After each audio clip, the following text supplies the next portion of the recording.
Hi friends, বিশেষ করে আমরা প্রতিটি মানুষ কী করি, নিজের অভীষ্ট লক্ষ্যে ছুটে চলি। আর এই লক্ষ্য পূরণের জন্য অনেক সময় কি হয়, আমরা খুব তাড়াহুড়ো করে ফেলি। একটা জিনিস মাথায় রাখতে হবে, তাড়াহুড়ো করলে হবে না। সঠিক উদ্দেশ্য নিয়ে আপনাকে সঠিক পথে এগিয়ে যেতে হবে।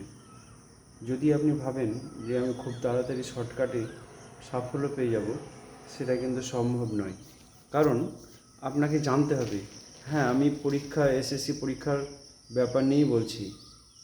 অনেকে ফোন করছেন যে স্যার এটা কী করবো, এটা কী করবো। তো আমি একটা কথাই বলবো। আবার অনেকে বলছে স্যার আমার সব হয়ে গেছে। না, এত তাড়াতাড়ি হওয়াটাও সম্ভব নয়, আর ওভার কনফিডেন্সও ঠিক নয়। অবশ্যই নিজেকে সেইভাবে তৈরি করতে হবে যাতে করে আমি সব কিছুর উত্তর করতে পারি। এর জন্য অনুশীলন দরকার, প্র্যাকটিস সেট দরকার, এবং নিজে যদি প্র্যাকটিস করা যায় ভালো করে, তাহলে কিন্তু সফলতা সম্ভব হবে। তাই ভালো করে পড়ুন, বিষয়বস্তু জানুন।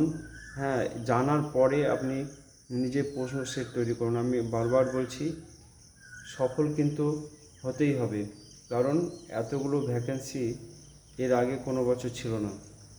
হ্যাঁ, অনেক হয়তো পাবে না, কিন্তু বেশিরভাগই যারা পড়াশোনা করবে, অর্থাৎ নিজের বেস্ট বা শ্রেষ্ঠত্ব প্রমাণ করবে, তারা কিন্তু অবশ্যই সফল হবে। কাজেই আপনারা লেগে থাকুন। জীবন আপনাদের খুব সুন্দর ভবিষ্যতের দিকে এগোচ্ছে। তার জন্য দরকার হচ্ছে পড়াশোনা। একদম নিয়ম মাফিক ঘড়ি ধরে রুটিন করে পড়াশোনা করতে হবে।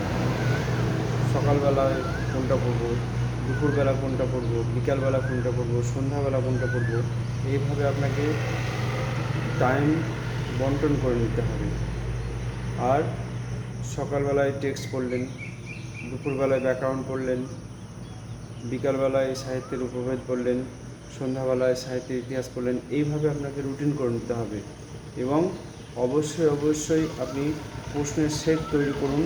প্রশ্ন সেট তৈরি করলে আপনার কী হবে, আপনার পরীক্ষার ক্ষেত্রে গিয়ে দেখবেন অনেক সুবিধা।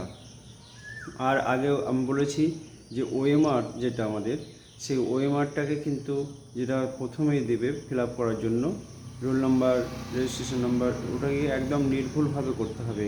কারণ ওটা যদি ভুল হয়ে যায়, তাহলে আপনার সমস্ত পরিশ্রমই বৃথা হয়ে যাবে। তাই ধৈর্য রাখুন, সফল হবেন। নির্দিষ্ট পথে পরিশ্রম করুন। আশীর্বাদ রইল, শুভকামনা রইল।